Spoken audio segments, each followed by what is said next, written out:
नमस्कार शेतकरी मित्रांनो, मी रुपाली विजय सूर्यवंशी. होय, आम्ही स्मार्ट शेतकरी व्हीएस या आमच्या यूट्यूब चॅनलवर आपल्या सर्वांचे स्वागत करते.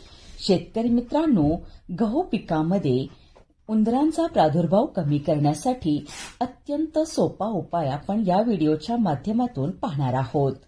शेतकरी बंधूंनो, बऱ्याच वेळा उंदीर गव्हाचे फुटवे व ओंब्या तोडून खाऊन नुकसान करतात.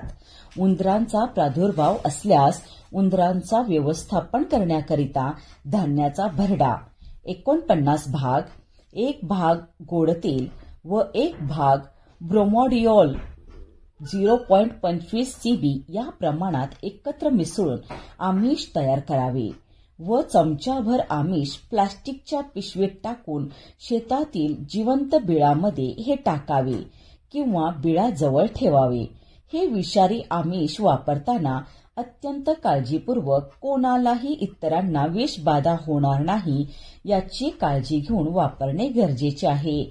शेतकरी मित्रांनो, हा व्हिडिओ आवडला असेल तर व्हिडिओला लाईक करा, शेअर करा आणि चॅनलला सबस्क्राईब करायला विसरू नका. धन्यवाद.